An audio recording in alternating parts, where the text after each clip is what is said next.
Lijep pozdrav i dobrodošli u drugi Gloria i Materija podcast The Art of Life, u kojem govorimo o različitim filozofijama i pristupima za življenje smislenog i ispunjenog života, o well-beingu, svemu onome što nam pomaže da se osjećamo bolje, da izgledamo bolje, kao i pronalasku zadovoljstva i svrhe.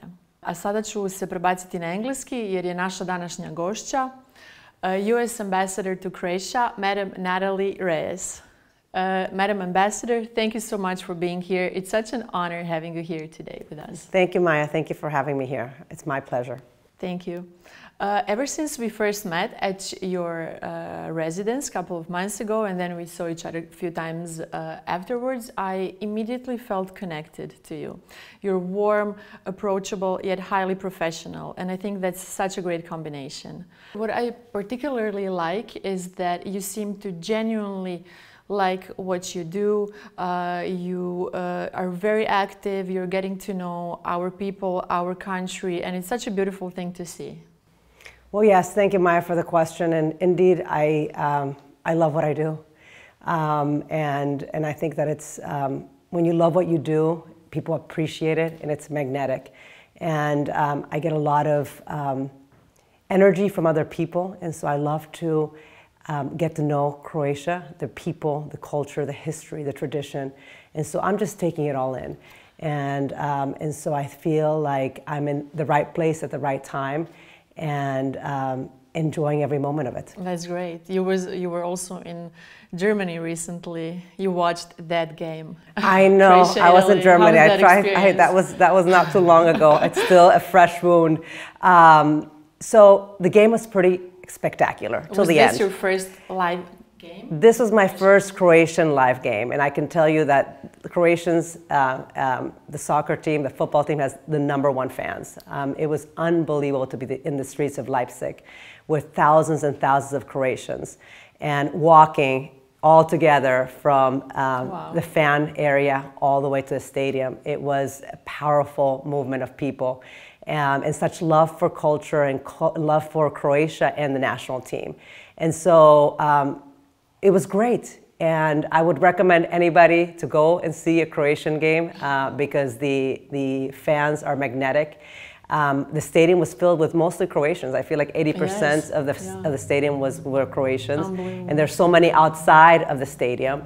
And of course, you know, the Croatian team performed so well. And unfortunately, it did not. The outcomes were not what we expected. But you know, they go on and they move on, and they'll do great things in the future. We'll see what happens. Exactly. Yeah. You've been in Croatia for 6 months now, around 6 months? I've been in Croatia for a little over 5 months. I arrived January 20th of this year. Although people feel like I've been here longer. Yes. Hopefully that's a good sign. I've been very, very active, but we arrived as a family January 20th, and January 25th I presented my credentials to President Milanović. And so it's been an incredible 5 months, and one that I'm very, very happy for the journey of it all. It's great having you here. But you also have a special bond to Croatia. Can you share it with us? Something that happened here like 20 years ago? Yeah, well, you know, it's so two special bonds. I know which one you're referring to, but let me share the first one. So I grew up in Los Angeles, the vibrant city of Los Angeles, the 20th largest economy in the world. And I worked for the mayor of Los Angeles. I was his deputy chief of staff from 2001 to 2005. Seems like a long time ago, but time goes like this. And one of the most vibrant Croatian diasporas has flourished since the late 1800s in San Pedro in Los Angeles. And so I know Croatians very, very well from living in Los Angeles and working with the Croatian community there. But 17 years ago, I had my honeymoon and had a beautiful honeymoon in Korčula and in Dubrovnik here. And this is before you became the mecca of tourism. Now we have 700,000 Americans flocking to Croatia every year. Plenty of Americans. Croatia is very popular in the States. It's a wonderful place. Well, throughout the world, really, but especially Americans. There's a special place for the Adriatic in many hearts of Americans. Yes, it's true. And when have you decided to go into diplomacy? Why have you chosen that path? Well, you know, I think that when you do what you'd love to do, you know, things line up. I've always felt like I want to give back to the world. That's always been my calling. And I was born in Venezuela, and I immigrated to the United States in 1984. And the United States has given me everything I am. It's made me who I am today. And so no greater honor for me than to represent my country abroad as an immigrant who chose the United States of America as her home. I'm so proud to represent a country that's given me everything abroad. And being that example of what America is. America is the American dream, and I feel like I embody that. You know, my mother has not even high school education. My father has a high school education. They came to the United States for education to ensure that we had a better future. And indeed, America did pave that better future, and we paved it for ourselves with the opportunities that we were granted and the opportunities that we took thanks to America. It's such a great thing to hear that. I also love America. I've lived everywhere across the globe, but I've never felt more welcomed and more at home as I did there. Yeah, well, America is the land of immigrants, right? It's true. It's true. Everyone is from somewhere. We accept everybody, all people, all colors, all ethnicities and nationalities. So it's a wonderful place. So you said you were born in Venezuela, then you moved to LA. I just got back from LA, actually. Yes, I know. Congratulations on the graduation. Thank you, thank you. So how would you describe your life there? And is LA still your base when you go to America? Is it still a place where you go to? Yeah, well, you have your home there? Or? Interesting enough, my mother is there, and my brothers and sisters are there. But you know, LA is always will be my home. Although I live now in Massachusetts and Boston. I just had a beautiful homecoming not too long ago. 2 weeks ago, I was in Los Angeles in Croatian community. With a Croatian community. Nice. It was so vibrant and beautiful. It was Statehood Day, and I went to celebrate with the Croatian diaspora in Los Angeles. So Los Angeles has a very dear place in my heart. It's where I first started my career in city government, and my family's there, and my good friends are there. But really, home is wherever I am. Yes. And so I think that that's a very interesting question, because always we're trying to figure out where's our home, where's our home. And you know, I find Croatia now as my home. I live here, my family's here, and I'm making a life for myself here. So you know, I have many homes. I was born in Venezuela, raised in Los Angeles, have a home in Boston, Massachusetts, and I live here. Croatia is your home. So this is my home. As a Latina, you were very much involved in Latin community in the United States, and you also chaired several Hispanic organizations. Are you still active in that field? Yeah, well, you know, as ambassador, I have to resign from any advocacy work or any board service. So my full-time job is serving America here in Croatia, and so that's what I currently do. It's really interesting because I lived in the States throughout my late teens, early to mid-20s, and I've made many friends. But I've always felt special bond with the Latinas. Actually, one of my best friends and my maid of honor is Colombian. She lives in Australia now, and the other one is Peruvian. She lives in Lima. And I always felt there is something maybe similar to Croatians and Latin people. Do you think? Do you see the connection? I think you're absolutely right. I think, you know, people are like, oh my God, you made Croatia home so quickly, and you connect this so quickly. I think that you've hit the nail on the head in the way that there's love for family. Yes. There's love for culture. There's love for tradition and rituals. Exactly. And so, you know, the other day I was having a wonderful meal in a Croatian home on a Sunday. And it reminded me of being home in Latin America, because that lunch lasted 7-8 hours, and at the end we were singing, and that's part of the same DNA in many ways, in the fact that, you know, we really cherish community, we really build on our family, and we create rituals that we pass on to next generations. It's so beautiful. And it's a love for life. Love for life. And and I think that that resonates with me, because it's part of who I am as well. Yes, beautiful. You're a mom to 2 teenage boys. How do you balance your private life with your professional life? Yeah, well, it's a difficult balance, you know, and sometimes I don't know if I have a personal life, you know, because a lot of my world has revolved in the private sphere, even from a young age, you know, working for the mayor of Los Angeles, and then in the private sector and the nonprofit. So I really have had a public life my whole life. So it's hard to distinguish where private starts and where public begins. And my kids have always been part of my life, personally and professionally as well. They've been in every step of the way. For me, that's very important. I've always involved them in everything. You know, when I was a younger mother, they would travel with me everywhere because, you know, mom was on the go and they had to go on the go with me. And then when school started, that was very painful for me because that's when, you know, the flying had to stop and they had to focus on school and they couldn't come with mom. And so I include my kids on everything. I know sometimes people are like, oh, your kids have to go to that. You know, they're pretty capable kids. They can hold their own. And I think the earlier you introduce them to a working mom, the better.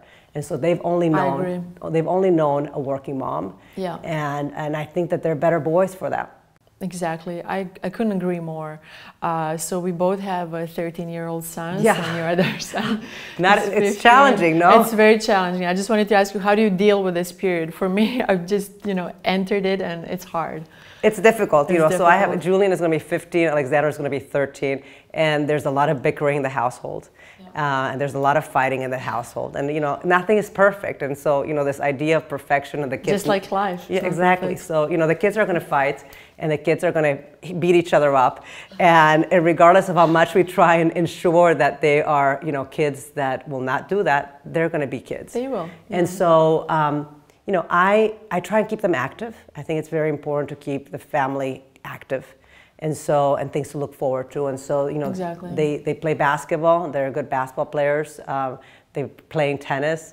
I like for them to be in the outdoors. And I like to also give them life skills. I think it's very important early on to give kids life skills. And so... I love that. It's what you mentioned earlier. Yeah, and so they're, you know, they're learning to cook. And they're learning to wash their clothes and do the laundry and, you know, garden. Love it. And so I think that we need to make sure that we're leading by example and creating kids for the future. And those kids need to be well-rounded and rooted. Yeah. And so for me, that's very important that they have that 360-degree view and being rooted kids in principles that matter. And for me, those principles are hard work, dedication, and integrity.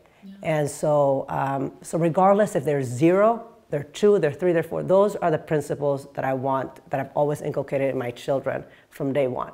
So important. Yeah, I think so. I think so. And I think that, look, this phase will pass. Just like, you know, it was so difficult when they were little and changing diapers and doing and bottle feeding and all these things that we had to do. And that period is behind us. And this is a new phase and a new period in our lives together. And so I can't wait for them to be the adults that I know that they're going to be, and that they're expecting of themselves too. It's, you know, it's very interesting because, you know, I try not to be too much in like what I expect from them. You know, I grew up that way, what people expected of me, and that really mattered to me. But I try to let them be who they want to be. That's great. And I see, which is very interesting, that their expectations are much higher than what I would expect for them. They are striving for greatness at a different level. They want to achieve. They want to do better. And I tell them, like, slow down. It's okay. You don't have to get that A+. A+ means, you know, top grade, right? You can just, you know, it's fine. It's all going to work itself out. Right. And so I think that you just have to listen to kids. And I think that I've learned so much from my children. I'm a better human being because of my children. Yeah. And I'm braver, and I'm stronger, and I'm more daring, and I'm willing to take more risks when I see them and how they are accomplishing. And so I think we have so much to learn from young people. That's so true. They're great teachers. Yeah, and that's why I surround myself with young people, because I think that not only my children, but you know, just everybody's child and everybody's, you know, who's thinking outside the box and who's just, you know, just really striving for a better future. Amazing. Thank you. Now let's get into well-being. Okay. What does health and wellness mean to you? What do you do to feel better? Do you have any special rituals or routines that you apply that help you lead a more balanced life? Well, I think that's a really important question. I think everybody's different. For me, mental health is most important. And so I do really practice a lot of mental well-being, from self-talk to affirmations to meditation, to just refocusing your mind. I think it's very, very important. When your mind is clear and focused, everything else will flow. And so, that for me is primary focus for me. I want to make sure I have a clear mind, and a clear perspective and a clear view. And so, and then everything else, the body, I mean, I obviously, yoga and hard working out just also helps with the adrenaline flowing and the mental well-being. And so I do like to be outdoors, take long walks. Deep breathing, I think, is very, very important. We forget the power of our breath. And breath is essential. It's essential. I mean, you can't live without breath. But so when I think about, oh, I'm stressed out, I just take a couple of deep breaths and recenter myself. And so I think that important to be healthy physically, but at times we need to make sure that we center the mind. It's really important. And you grew up in LA, and LA is very into health and well-being. So you've been surrounded with all those, I guess, activities and all the possibilities. It's absolutely on another level. And I think that what you just said is so important, the possibilities, because not everything works for everybody. So I think you have to see the array of possibilities and try different things. And see what works for you. And see what works for you, because just because it works for me might not work for you, or vice versa. And so I think at times we say, oh, well, this is a recipe for success. You have to do A, B, and C. And if I don't do A, B, and C, then I'm not going to be successful, or I'm not going to be healthy, or that person did it, and that's why I have to it's very individual. Just do you. Exactly. Figure out how to be healthy for you. And everything else, I think, flows. Exactly. What would you say was the best decision you've ever made regarding your health? The best decision I ever made? Well, I think that prioritizing my health. Because at times you feel like, oh, well, I can't do that because I have to hang out with my children, or I can't do that because work is calling, or I can't do that because I have all these other things. Like saying, you know what, I need half an hour, 45 minutes for me. Exactly. I think that's really important, because we're taught that just give, and I'm a giver by nature, and at times I have to say no. Well, what does Nathalie Rayes need? What do I need right now? And it's prioritizing you, which is not in my DNA at times, and so I have to remind myself, wait a second here. If I'm not well, then nobody's well. Yeah. And if I'm not well, I can't take care of others. And that came to me when I got very sick. I just wanted to ask you, at what time have you realized and I think, I was very, very sick, almost dying after my second pregnancy with Alexander. And I had pulmonary embolism and pneumonia and was hospitalized for 11, 12 days. And it was awful. It was awful. I had a newborn baby. I had a 1-year-old at home. And they needed their mother, and I could not be there for my children at the most critical time. A newborn and a 1-year-old who's waiting for his mom. And I realized, my God, my life could be over. I'm 35 years old. I have so much to give, and I have so much to give to these two little boys. Yes. And I left that hospital with a new perspective of the importance of me, and the importance now, the responsibility of taking care of me, because I have these 2 boys, and they need a healthy mother to, for them to be with. Yes. I lost my father when I was 10 years old, and so I didn't want them to lose their mother, and how the hardship of that and the emotional roller coasters that they had to do with. So that's when I prioritized my health. So then you've changed certain things and started. Then I changed, and I said, you know what? I have to work out. I have to meditate. I have to do yoga. I have to go for long walks. And at times, I don't have to do anything. Exactly. Anything that makes you feel good. Yeah, and if it's just sit and do nothing, then that's fine. At times, I need to just sleep a little more. Yeah. And so, again, you know what's right for you. Exactly. We just have to listen to ourselves. Exactly. Right? And then we hear if we're quiet enough. Exactly. Yeah. Like we were saying, you have to sit still, and that's when the best ideas come to you. I know that you love quotes and you share them regularly on your social media channels. Could you mention one quote that really moved something within you? For me, this was, for example, I was in a very low period of my life, and there's one quote that goes, "Don't fear change, fear being at the exact same place a year from now." I think it's really powerful, and that was when I really started thinking about certain things. Do you have any quote like that? I do. I have plenty of quotes. It's hard to pick one. It's hard to pick, and I choose different ones at different times. But the one that always resonates to me is actually from my aunt, who was a very powerful figure in my house, in my home, the matriarch of our household. And she would say, "Tú sí puedes. You can do it. You can do it." And I think that that's so powerful, and when I feel doubt or fear, those words come to me. Tú, so she's like, "Tú, you can do it." Wow. And she would always say, "Pa'lante." Pa'lante means forward. We always move forward. And so, again, I think that it's important. At different times I choose different things, but the continuous one is my aunt's words and her voice resonating in my ears saying, very beautiful. Tú sí puedes. So powerful. You can do it. It's great. It's great. Here we discuss different life experiences and lessons. Each of us is on its own journey. As we grow, we learn, we heal. What would you say was the biggest life lesson for you so far, and what did you learn from it? Oh my God, that's a hard question because I've had so many life lessons. I know. Something that you would we expect life to be like this, and that's not really the way that life is. It's not an upward trajectory. It is an up and down. And so I have to say, I can't choose one because it's too difficult for me. I'm going to choose three, and I'll say it very quickly. Yeah. So moving to the United States was, something that was very impactful to me. I was 9 years old. I spoke no English, and that was, a time that I thought, my God, what am I doing here? New country. It was hard for you at the beginning. It was beyond hard.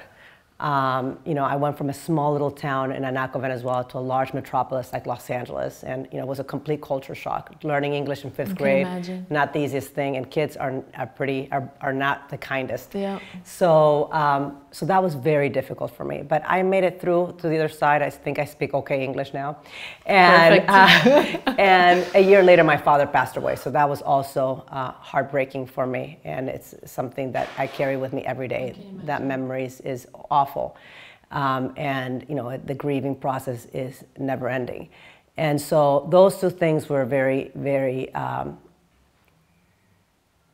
anchored my life in many ways and changed my trajectory in so many ways, and then losing things.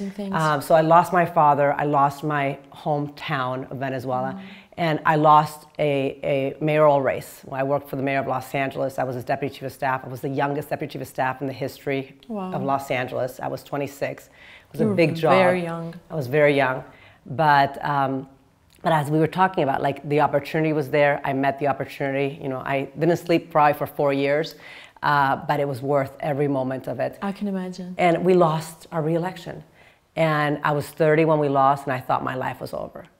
And I really did, and it was heartbreaking, and it was very depressing for me. And what I did then is ensure that everybody that worked with me had a job, including the mayor. I actually saw him in Los Angeles, and he reminded me, he's like, "You even got me a job, Natalie."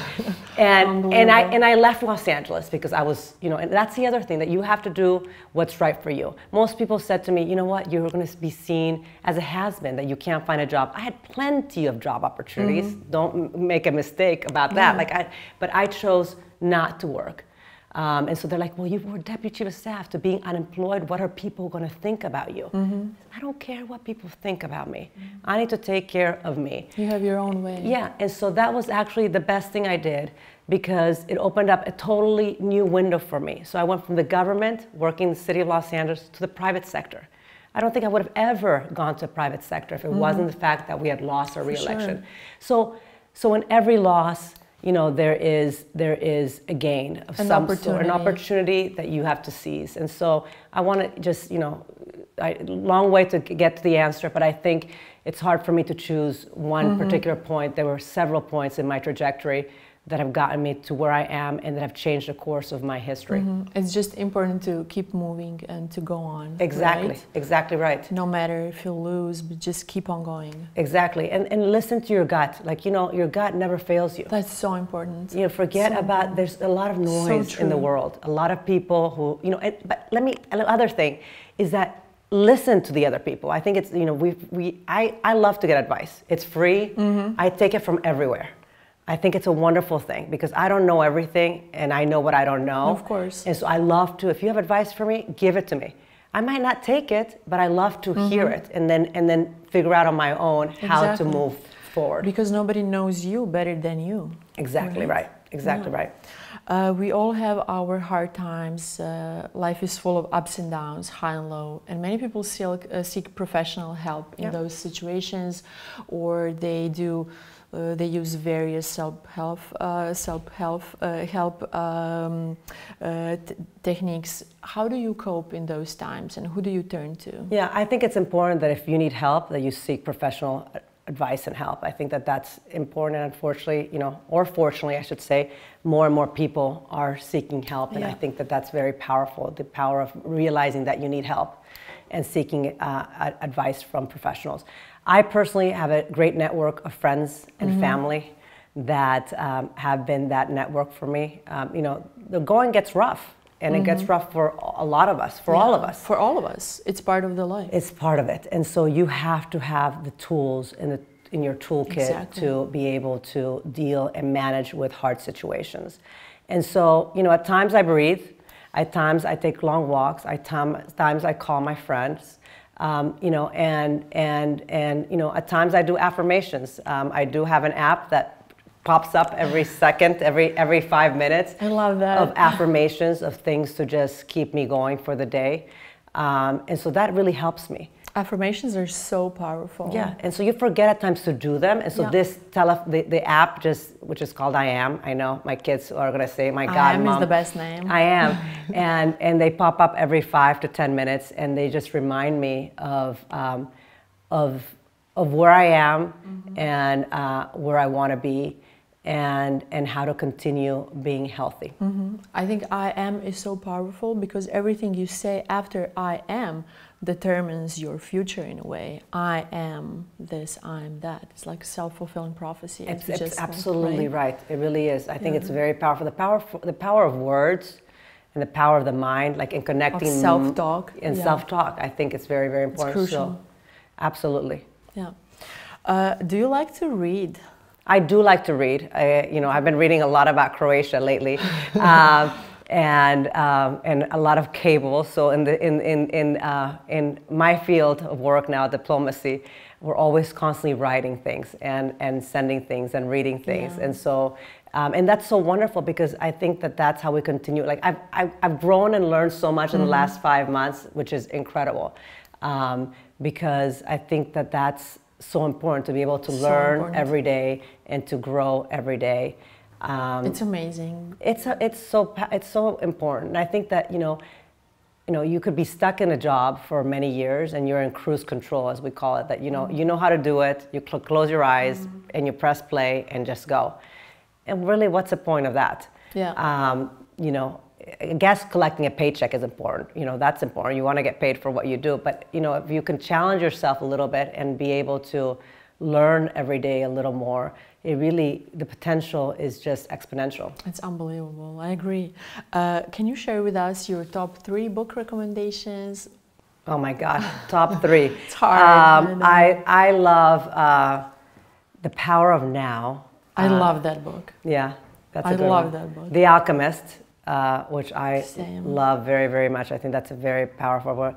And Seeing 100 Years of Solitude.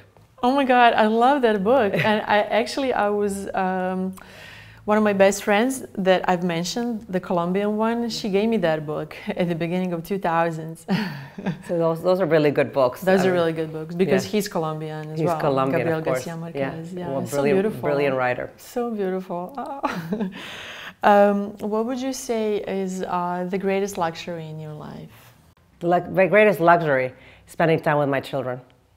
Yeah, For me, that's the greatest luxury. It is. Like, just, hanging out, watching a movie together. Anything, right? Anything. Those moments are so precious. Eating together. That for me is a great luxury. So true. What would you say, what's the best advice you've ever received? Oh my God. Maybe the one from your aunt. I know, great advice, best advice. I think the one from my aunt. I think that, in my 20s, I always, not always, I doubted myself. You grow into yourself, I think, in your 30s and 40s. And she was a guiding force for me. Having me never doubt and never fear, and knowing that as long as I did the right thing, the road would be paved for me. And you will be fine. Yeah, I will be fine. Yeah. And so I think that that's very powerful. And I think, my dad's early intervention, he used to tell me, if you don't steal, cheat, or lie, you will always be my daughter.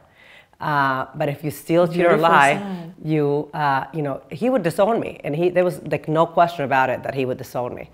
And so, and I inculcate that in my children too. That's amazing. And I think that those are important principles. And so I think the combination of an early upbringing that really rooted me in basic values that have propelled me to where I am today, those resonate with me.